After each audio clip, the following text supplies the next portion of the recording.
اللہ رب العزت کے ہمارے اوپر بہت سارے انعامات ہیں اور احسانات ہیں۔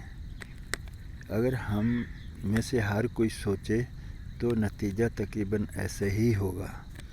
اللہ کریم جل شانہ کا کتنا کرم ہے کہ اس نے ہمیں دولت ایمان سے نوازا ہے اور اپنے محبوب نبی حضرت محمد رسول اللہ صلی اللہ علیہ وسلم کا امتی بنایا۔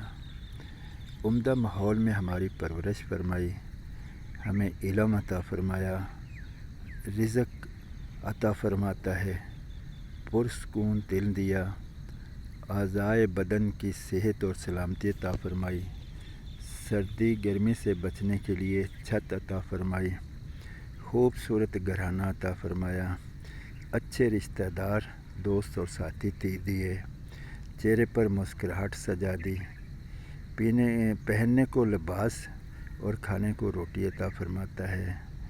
اور یہ اور اس طرح کے لا تعداد اور ان گنت نعمتوں پر اس کا شکر ادا نہ کریں تو پھر کب کریں؟ اللہ رب العزت کا شکر ہم سب پہ واجب ہے۔ اگر ہم اس کی شکر ادا کریں گے تو وہ اپنی نعمتوں کو بڑھائے گا۔